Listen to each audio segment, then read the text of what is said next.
are go for liftoff in T-minus 30. Hit the record button.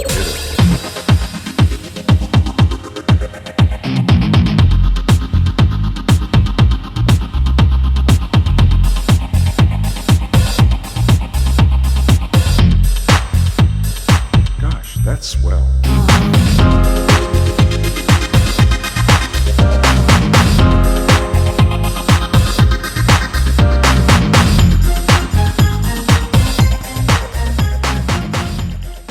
That was Radio Gaga by none other than Queen, and more particularly Freddie. Ready, Freddie, for your show. He's always ready for a show, I think. And I think you're a fan of Freddie Mercury, right? Yes. Speaking of Mercury, what just happened with Mercury retrograde? Mercury retrograde happens several times a year, and that's when the planet Mercury appears to be spinning backwards. It appears. It's not really, but it affects communication. It affects contracts. There are certain times a year where you're just supposed to be a little bit more careful about things.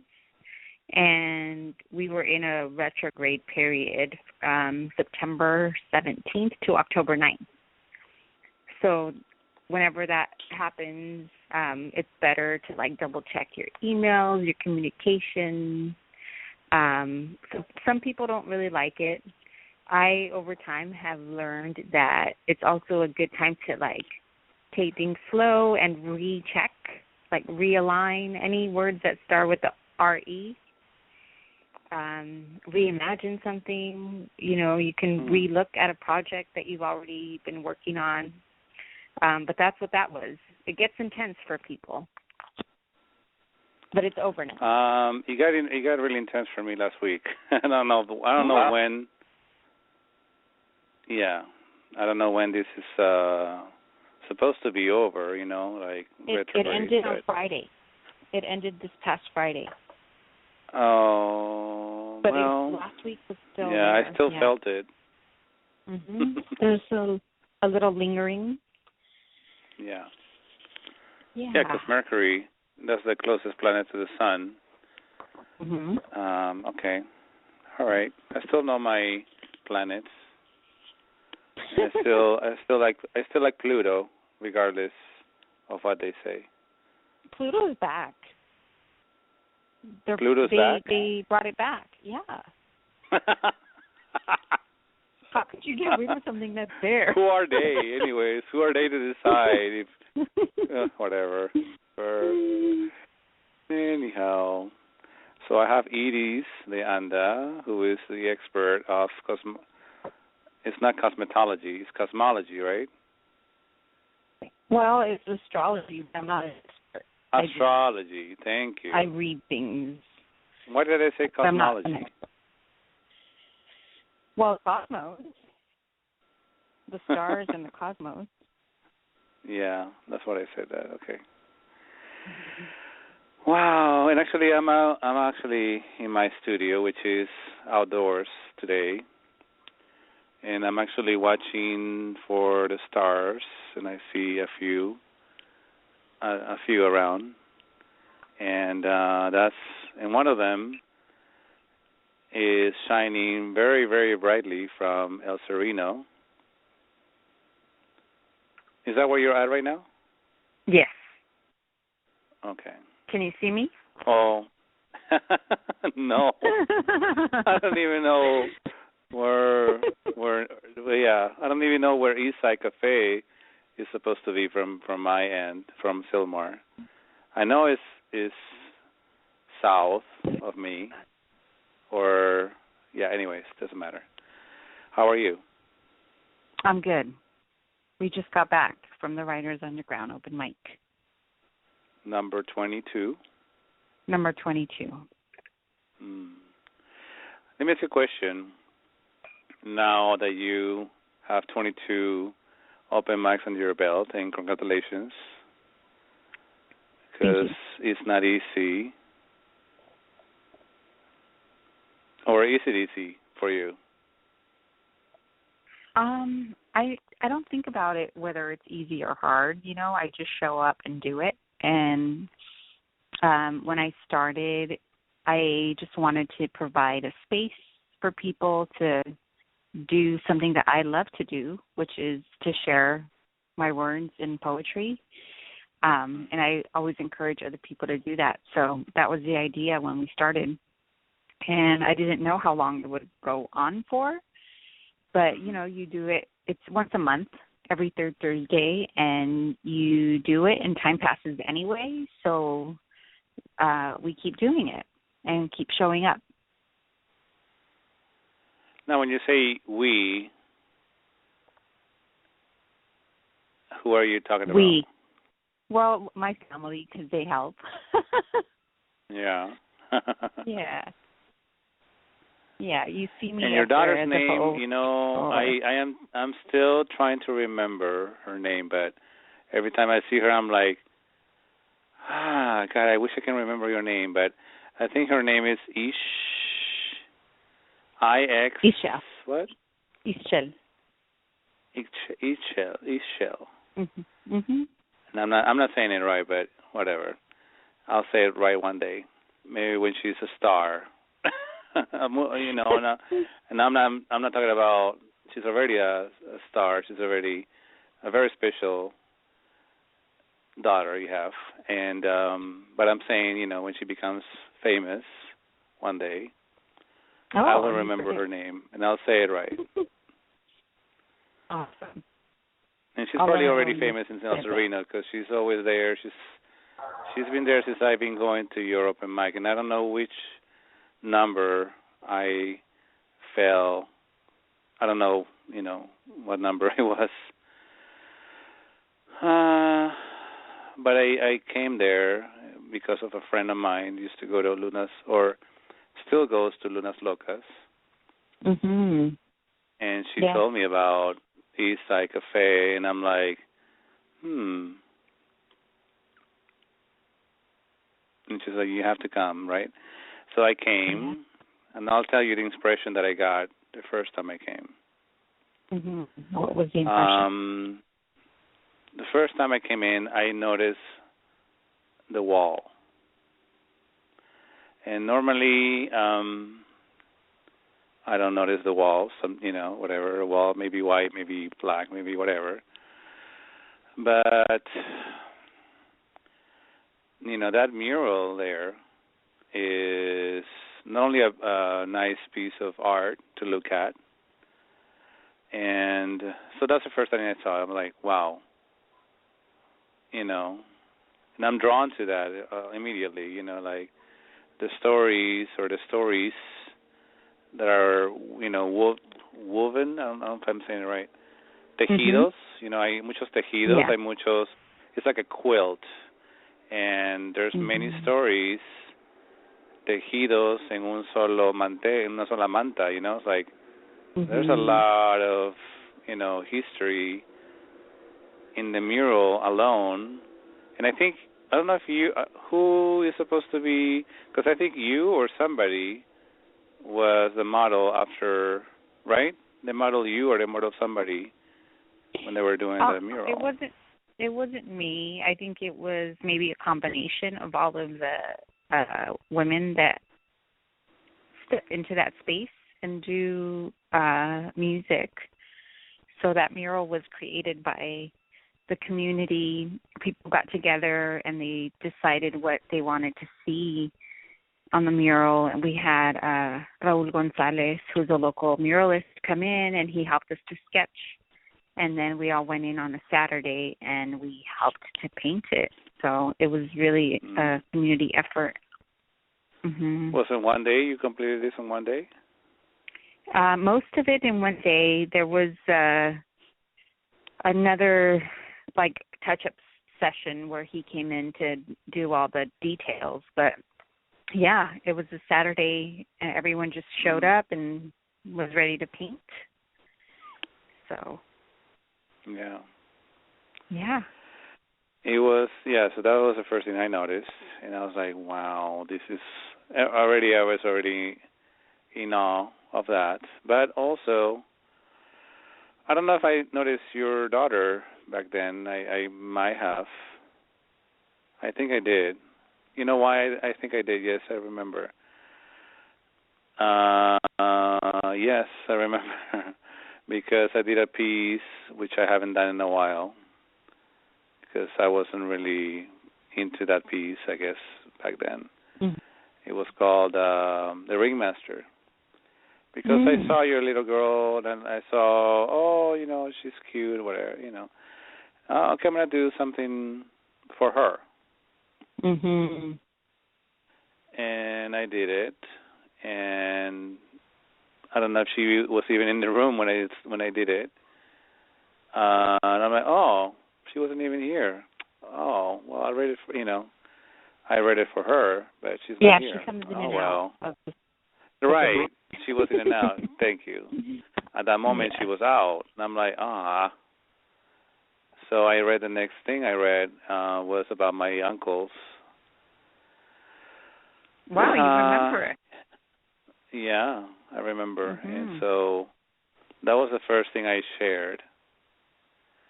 And I felt so comfortable sharing that story, you know, because there's not many places that I share stories like that, where spirits come to me or spirits appear. And so I share that story. And so at the end of that, I think your daughter came to you and said, oh, wasn't he talking about the Beatles?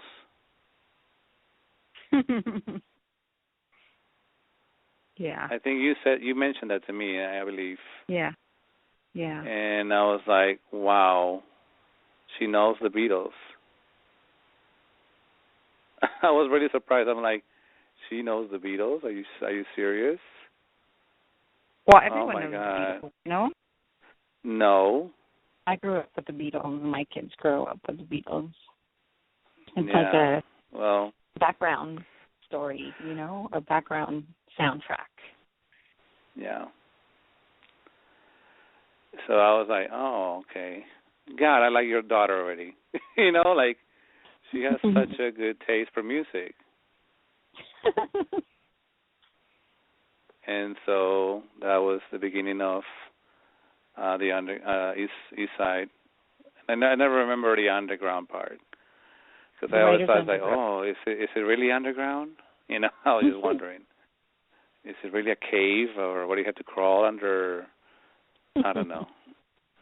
So anyhow, my first impression was a really good one, and also I remember sage. Yes. Can you explain what I mean? Yeah, we always burn a little sage when we're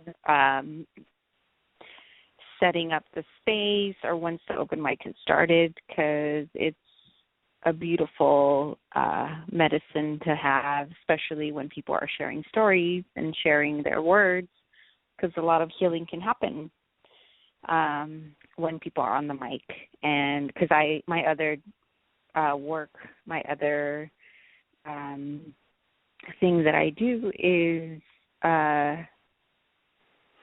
healing arts. That's a big part of that. So I kind of combine both, you know? It's a natural thing to do, I think. Yeah. Oh, and then the place next to it is called Here and Now, correct?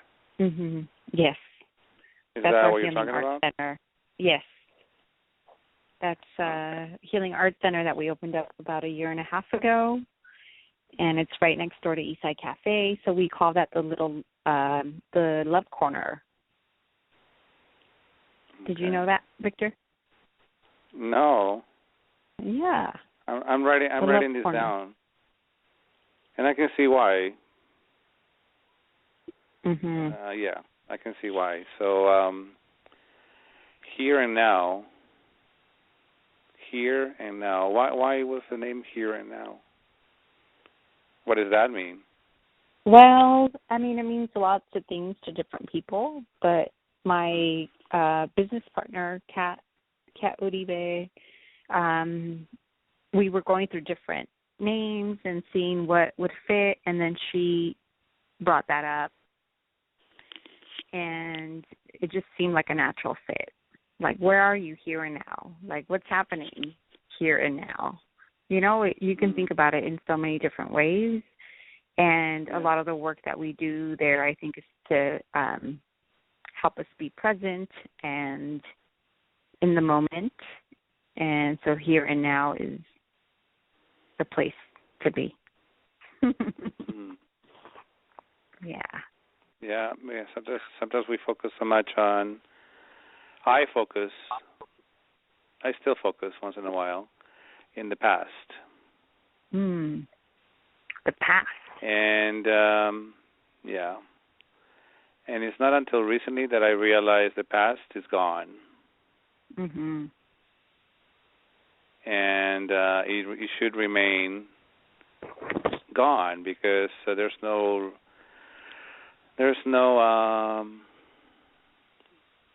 it's not logical to bring things back from the past. Yeah. It doesn't make sense to me now, but I used to do it very frequently. Mm-hmm. Well, you know, there's a saying that if you are depressed, you're living in the past, and if you're anxious, you're living in the future. So, yeah. So here and now. Here and now. That's yeah. Wow. I love that name now. Okay. I'm here and now.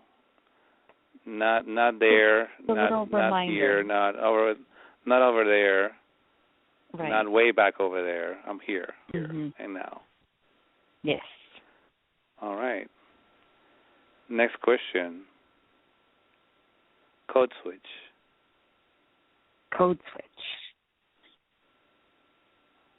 What about Fires from Mi Corazon? Why was the name Codeswitch? It actually came to me as I was falling asleep one night. I had already decided I was working on my book of poems, and one night as I was falling asleep, I heard the whole title. And because I write in English and Spanish, I speak in English and Spanish, I thought it was natural to incorporate part of that into the title. So, yeah, that's how it came about. It was given to me, is the way I look at it. Yeah, I know. Yeah, and that's how No Se Habla Español came to me. Like that, it just came to me, and I'm like, where have I heard that before? You know, like, have I heard that before? Have I seen it somewhere? I never seen Codeswitch ever. So I'm like, what? There's lots of authors that do code switching in their poetry and their work. What is Codeswitch? I'm sorry, I'm not sure what that means.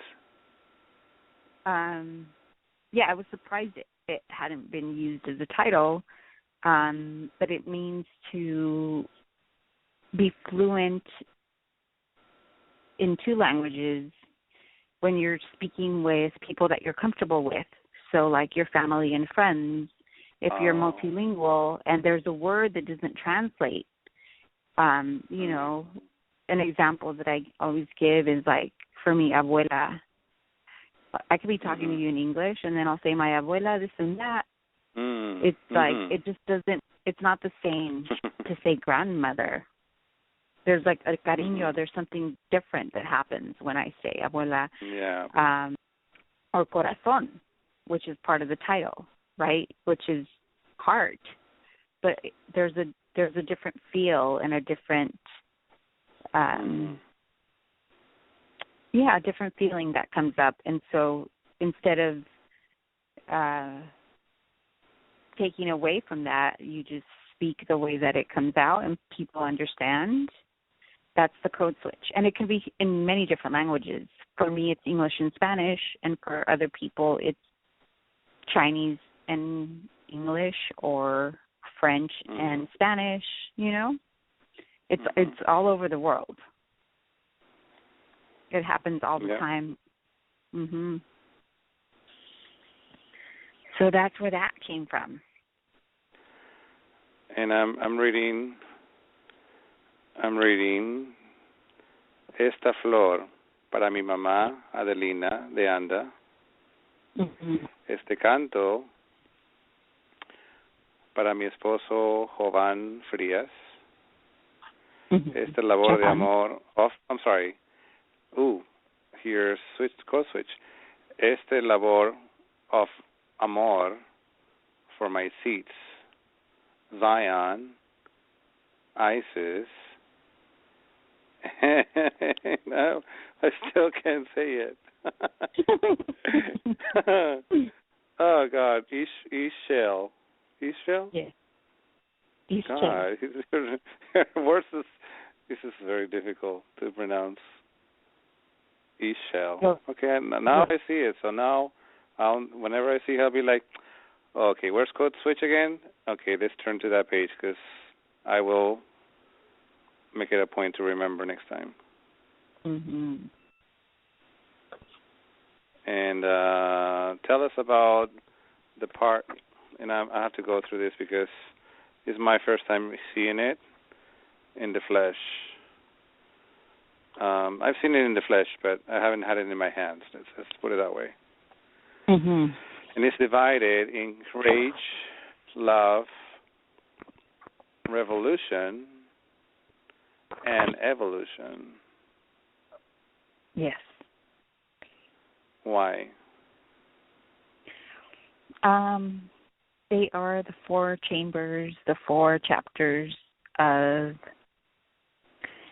my personal medicine wheel is what I call it. So there are different stages that I've gone through, sometimes continue to go through. And when I decided on the title of the book, having Corazon in it, it was like just a natural idea to have it divided into chambers, I call them, instead of chapters. And I just placed the different poems. Yeah, Chambers of the Heart. So I placed the different poems in the different sections. I was lucky enough to have some friends from Boyle Heights who are amazing artists create the images that you see in the book that go with each of the different chapters or chambers. And yeah, I love their artwork. Yeah. It's all homegrown with love. Do it yourself. Oh my God, I see something that I would like to read. Okay. It's called Los Illuminati. I love that. Hold on, let me look for it. May I read it? Yes, you can read it. I've never read this one, so. Los Illuminati. Am I saying it right, or how do you say it? Yes, that's how you say it. Symbols and signs engraved in our minds. The all-seeing eye keeps you in line. The triangle keeps you entangled. I like that. The triangle keeps you entangled. The owl keeps you in trance. Numbers and places, secret embraces all around us. Subliminal dust. I do not trust. The keepers of time locked us in a cage. Forget your sublime. The keepers of space seclude us from us. Forget your divine. The keepers of matter enslave us with images. Forget you're free. Wake up slowly, because it burns. However, do it anyway, because it hurts to stay asleep.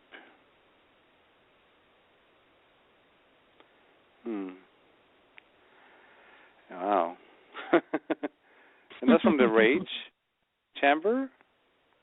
It is. Wow. It didn't sound like Rage at all. Well. Wow. Not to me. You want to pick another one from a different chamber? Sure. Let's. What chamber you want to go into so I can follow you? Let's go into love, because that one's next, yes. right? That's what I'm looking at right now. How about love. we do?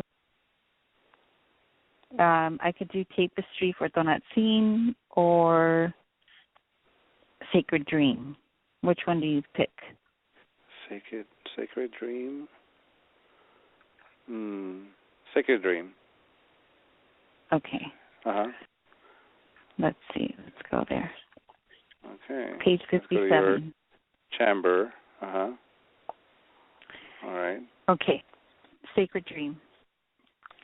We signed up for a mission, a vision to create el cielo en la tierra, heaven on earth. Despierta, mujer bella, veniste a vivir sueño sagrado. Sueña despierta, al amanecer yo vi verdad. En tus alas vuela la esperanza del mañana. Creo ser guerrera espiritual viajando entre velos del tiempo. Recuerdo que la humanidad está perdida, la justicia está durmiendo. Abre puertas del espacio, un manto de estrellas es tu lienzo. Un pensamiento extiende tu luz. Cree en tus sueños, son los dueños de un nuevo día. Wake up, woman of beauty. You came to live a sacred dream. Dream awake at dawn I saw truth. In your wings flies the hope of tomorrow. I am spiritual warriors, traveling through veils of time. Remembering humanity is lost. Justice is now sleeping. Open doorways in space, cloak of stars is your canvas. Thought expands your light. Believe in your dreams, so it seems we'll awake to a new day. Awakening moments dream reality into being. Sigue soñando. Thoughts become things, become wings. Sueña despierta. We will create a new world. Sueño sagrado. Damn. That is beautiful. Thank you. We will create a new world. We will. And believe in your dreams.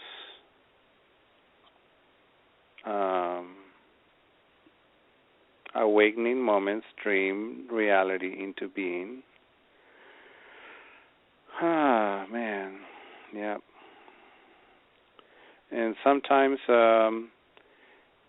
we hear words, right? And I'm just saying in general. And the message is very simple. We just complicate it, you know. And the only sacred, quote unquote, holy sacred book that I remember reading was the Bible. But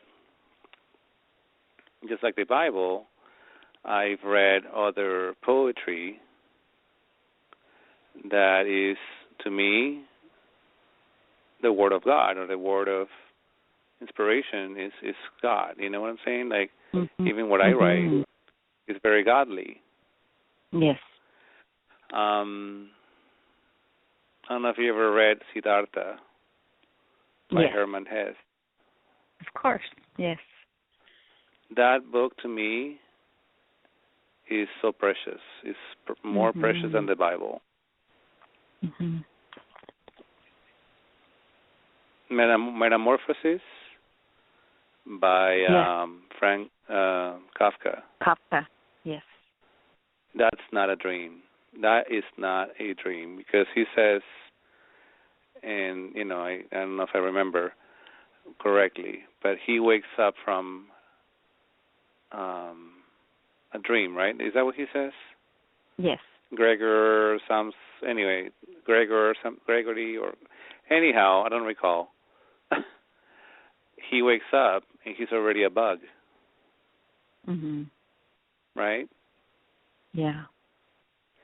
But people don't understand that he's talking about depression. Mhm. And how he looks at himself in the mirror and he doesn't see the man. He sees a creature, right? Mhm. Yes. Now, yesterday, I funny that I say the name. I say creature because I wrote a piece called "The Creature" yesterday, and I'm not even thinking. I wasn't even thinking about Kafka, but now that we're talking about him, it came in, huh? It came through. It somehow. makes perfect sense to me because, yeah. Because I'm going through that, like I'm going through a metamorphosis myself. And people believe, or people may say it's scary. I say, no, it's not scary. It's scary to me to stay the same. Scary to me would be to not act, And I even wrote on Facebook today. I even wrote about homeless because I hear people talking about homelessness and how dare they do this and how dare they do that and how dare this homeless move into my neighborhood.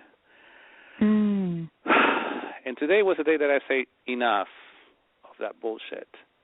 I had enough. I've had enough, right? And this is my workplace. This is what I hear every day at my workplace. And, I work in Chatsworth. Now, in Chatsworth, yes, there's an ever-growing number of homeless people that have moved there, and they're living in their, how they live out of their motorhomes or whatever, or cars, or they're simply in the street, right? And they put out rugs. They gather things, right? And sometimes those things are in the way of people when they're walking, when they're on their walks, right? I'm not trying to make it short because I only have 5 minutes. But all I have to say is this. The street is not my street, right? It doesn't belong to me. It doesn't belong to anybody, really. It doesn't belong to the city of Los Angeles because the city of Los Angeles is an entity. Yeah. It doesn't belong to you. It doesn't belong to me. The space that we live in doesn't belong to us. Right. We're just, We're just visiting. We're visiting. Yeah. And so we have to be thankful that we live in a country that is quote-unquote free and quote-unquote tolerant or whatever of homosexuality, and yeah, sure, they're breaking some barriers, but there's still a lot of race issues and police brutality and whatever, injustice. Yeah. And there's homeless people. But all I had to say today was, well, anybody, and I mean anybody, can be homeless. Yeah. anybody at any point. Right. I just wish that it's not in our lifetime, or it might be. We might be kicked out of our houses when our house becomes too much to I can even afford my own house. Mhm. But I'm in here until they kick me out, right? Yeah. Or until I stop paying my mortgage that I cannot afford. Mhm. So, when that time comes, I'll be ready to go into the world and go. Maybe I'll just take my little rug, put it on top of a mountain, and claim that as my home. That's very Siddhartha of you, Victor. We are go for liftoff in T minus 30. Hit the record button.